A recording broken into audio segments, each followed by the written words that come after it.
नमस्कार साथियों, माँ recce healing and mistake science से मैं मास्टर रेकी हीलर, हिप्नोथेरेपिस्ट और एस्ट्रोलॉजर शशि लखेरा आपका अपने चैनल पर बहुत बहुत स्वागत करती हूँ।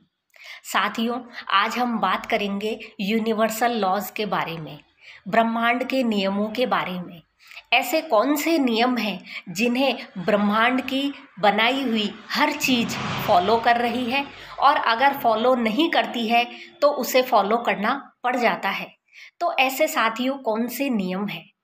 साथियों, जो यूनिवर्सल लॉ है, इनको यदि हम फॉलो करते हैं तो हम ना केवल एक अच्छा जीवन, एक सुखद जीवन जी सकते हैं, बल्कि इसी जीवन को हम पूरी मानसिक शांति के साथ जी सकते हैं। तो आइए हम बात करते हैं कि यूनिवर्सल लॉ क्या है। साथियों, सबसे पहला जो यूनिवर्सल लॉ है, इसे कहा जाता है लॉ ऑफ डिवाइन वननेस, ईश्वरीय एकता का नियम। ईश्वरीय एकता का नियम हमें बताता है कि ईश्वर की बनाई हुई सभी चीज़ें आपस में कनेक्टेड हैं, आपस में जुड़ी हुई हैं। हमें देखने में चाहे ये चीज़ें अलग अलग दिखाई देती हों, परंतु वास्तव में ऐसा नहीं होता है। जैसे कोई भी मनुष्य, कोई भी जानवर जो इस धरती पर एग्जिस्ट करता है, वो पृथ्वी पर उपस्थित जितने भी दूसरे सजीव हैं, निर्जीव हैं, इनसे जुड़ा हुआ ही होता है। तो साथियों, जो डिवाइन वननेस है, ये नियम हमें बताता है कि हमें कभी भी ये नहीं सोचना चाहिए कि सभी चीज़ें अलग अलग हैं। कोई भी चीज़ अलग अलग नहीं है, ये सभी चीज़ें आपस में जुड़ी हैं और एक ही है। साथियों, जो यूनिवर्स का दूसरा नियम है, इसे कहा जाता है लॉ ऑफ वाइब्रेशन। जो यूनिवर्स में जितनी भी चीज़ें हैं, ये सब एनर्जी फॉर्म में होती हैं और एनर्जी जो होती है ये स्थिर नहीं होती है। आपके जो विचार होते हैं, आपकी जो भावनाएं होती हैं, आपके द्वारा जो बोले गए शब्दों का उच्चारण होता है, ये सभी ऊर्जा के ही रूप होते हैं। तो जब आप अच्छे विचार, अच्छी वाइब्रेशन में आप वाइब्रेट करते हैं तो आपकी वाइब्रेशन पीक पॉइंट पर होती है, और जब आप उदास होते हैं, जब आप नेगेटिव फील करते हैं, तो आपकी वाइब्रेशन लो हो जाती है। तो हमें हमेशा पीक पॉइंट वाली वाइब्रेशन में ही वाइब्रेट करना चाहिए। इसके लिए हमें हमेशा अपने माइंड में अच्छे विचारों को ही जगह देनी चाहिए। साथियों, इसके साथ जो तीसरा नियम है, ये है लॉ ऑफ वर्क, कार्य का सिद्धांत। आपके मस्तिष्क में जो भी आपके विचार हैं, जो भी आपके सपने हैं, जो भी आपकी और कार्य प्रणालियां हैं, इनके बारे में सोचने से कुछ नहीं होगा, आपको इनके लिए कार्य करना भी जरूरी होता है। तो साथियों, सबसे पहला काम है कि आप अच्छे सपने देखिए, और दूसरा काम होता है कि इस सपने को साकार करने के लिए आप काम कीजिए। साथियों, इसके बाद में जो अगला नियम है, इस नियम को कहा जाता है पत्राचार का नियम, लॉ ऑफ कोरेस्पॉन्डेंस। ये नियम आपको बताता है कि जो चीज़ें आप सोचते हो, आपके दिमाग में जो चीज़ें होती हैं, उन्हीं चीज़ों को आप अपनी ओर आकर्षित करते हो। तो साथियों, आप अंदाज़ा लगा सकते हैं कि आपके आसपास क्या चीज़ें हैं जो आपने खुद ने अट्रैक्ट की है। साथियों, इसके बाद जो अगला नियम है, वो है लॉ ऑफ अट्रैक्शन का नियम। इस नियम को सोशल मीडिया पर बहुत अलग अलग तरीके से अलग अलग लोगों ने पता नहीं कितने तरीके से इसको फैलाया है। लॉ ऑफ अट्रैक्शन का साथियों एक सिंपल सा नियम है। ये नियम बताता है कि आप लाइफ में उन्हीं चीज़ों को अट्रैक्ट करते हो जो चीज़ें आप यूनिवर्स को देते हो। यूनिवर्स का अर्थ साथियों ये नहीं होता कि हम जाकर खुले आकाश में चिल्ला रहे हैं कि यूनिवर्स आपने ये किया, आपने ये किया, आपका थैंक यू। नहीं, आप जो यूनिवर्स से बनाई हुई जो भी चीज़ें हैं, यहाँ तक कि जो आपके रिश्तेदार हैं, जो आपके फ्रेंड्स हैं, ये सब आप इनको जो भी चीज़ें दे रहे हो, जो भाषा दे रहे हो, जो आप इनको ब्लेसिंग्स दे रहे हो, वो आप इनडायरेक्ट में यूनिवर्स को ही दे रहे हो। तो आप यूनिवर्स को जो देते हो वही आपकी तरफ अट्रैक्ट होता है।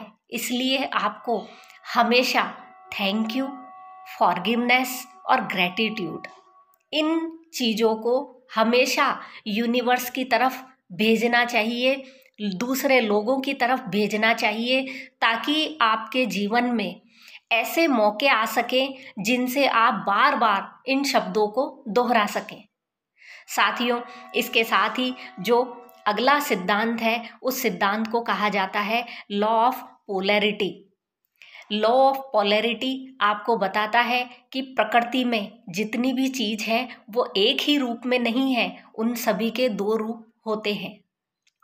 इस सिद्धांत को हम इस तरह भी समझ सकते हैं कि जो इंसान होते हैं इनमें इसके भी दो रूप होते हैं।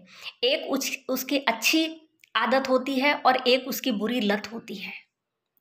लॉ ऑफ पोलैरिटी का यूज़ करके हम किसी के एडिक्शन को छुड़ा सकते हैं, किसी की गंदी आदत है उसको छुड़ा सकते हैं। उसके लिए आपको गंदी आदत छुड़ाने का प्रयास नहीं करना होता, आपको एक अच्छी आदत उसमें रिप्लेस करनी होती है। जब आदमी एक अच्छी आदत को अपनाता है तो उसकी गंदी आदत ऑटोमेटिक छूटने लगती है। तो लॉ ऑफ पोलैरिटी एक बहुत ही महत्वपूर्ण नियम है, एक बहुत महत्वपूर्ण सिद्धांत है जिससे हम अपने जीवन को घर बैठे बदल सकते हैं। साथियों, इसके साथ ही जो अगला सिद्धांत है उस सिद्धांत को कहा जाता है लय का नियम, लॉ ऑफ रिदम। आप जिस फ्रीक्वेंसी में वाइब्रेट करते हैं आपके पास उसी तरह की वाइब्रेशन तो आती हैं, साथ ही साथ आप हमेशा उसी वाइब्रेशन में वाइब्रेट करते रहते हैं। आपका जो दिमाग होता है ये एक पैटर्न जब आप बार बार फॉलो करते हैं तो आपका दिमाग उस चीज़ को स्टोर कर लेता है। जैसे आपने देखा होगा कि शुरू शुरू में जो कोई हम नया काम करते हैं उसमें बड़ी प्रॉब्लम होती है, और धीरे धीरे जब हमें उसकी आदत होने लगती है तो हम मोबाइल चलाते हुए, टीवी देखते हुए या कोई दूसरे काम करते हुए भी हम खाना बना लेते हैं, गाड़ी चला लेते हैं, ऐसे काम कर लेते हैं। तो ये जो नियम है, इस नियम के हिसाब से हर चीज़ जो कि एक निश्चित पैटर्न में होती है आपका माइंड उसे आसानी से एक्सेप्ट कर लेता है और आपके जीवन को प्रभावित करता है। तो साथियों, जो यूनिवर्स का अगला नियम है इसे कहा जाता है लॉ ऑफ कर्मा। आप जो काम करते हैं वही काम आपके पास वापस आता है। यदि आपने लोगों के भले के लिए काम किए हैं, आपने लोगों को अपनी दुआएं दी हैं, आपने इस यूनिवर्स को अच्छी चीज़ें दी हैं, तो आपकी तरफ हमेशा ऐसे ही कर्म आएंगे जिनसे आप ऐसे शब्द बोल सकें, ऐसी दुआएं दे सकें। हमें कभी भी गलती से नफ़रत फैलाने वाले शब्द, ईर्ष्या रखने वाले शब्द, इस प्रकार के शब्द, इस प्रकार की जो भावनाएं होती हैं ये मन में नहीं रखनी चाहिए। साथियों, आपका जो हृदय होता है ये ईश्वर का रहने का स्थान होता है। जब आप इसमें गंदी भावनाएं रखते हैं तो यहाँ पर रहने वाले उस ईश्वरीय अंश को बहुत पीड़ा होती है, और आप जो भी ऐसे लोग जो पूजा पाठ करते हैं वो इस चीज़ को फील कर पाते हैं। तो वो लोग अपनी ऐसी आदत बना लेते हैं कि वो खुद पीड़ा में रहकर दूसरों को खुशी देने की कोशिश करते हैं। तो साथियों, हमें भी अपने कर्मों से डरना चाहिए, क्योंकि अगर आपने बुरा कर्म किया है तो आपको उसको भुगतना ही होता है, इससे आपको कोई बचा नहीं सकता। आप यदि सोचते हैं कि गंगा जी में नहाने से हमारे पाप धुल जाएंगे, कुंभ में स्नान करने से हमारे पाप धुल जाएंगे, साथियों सोचने वाली बात है। भीष्म पितामह जो कि खुद गंगा जी के पुत्र थे, वो अपने कर्मों से नहीं बच पाए तो हमारी कहाँ औकात है। तो साथियों, इसमें नहाने का जो फायदा है वो ये होता है कि अब तक आपने जो गलत कर्म किए वो कर लिए, पर इसमें नहाने के बाद आपका जो मानसिक स्तर होता है ये इस तरीके से प्रभावित हो जाता है कि आप बुरे कर्म करने की नहीं सोचते। तो इसमें नहाने का यही कारण होता है और यही उद्देश्य होता है। तो साथियों, आप भी ब्रह्मांड के नियमों को समझिए और प्रकृति की हेल्प कीजिए, इन नियमों को अपने जीवन में अप्लाई कीजिए, लगाइए। और यदि आपको कोई भी क्वेश्चन पूछना है तो आप प्लीज़ इनबॉक्स में मुझे कमेंट कीजिए। धन्यवाद।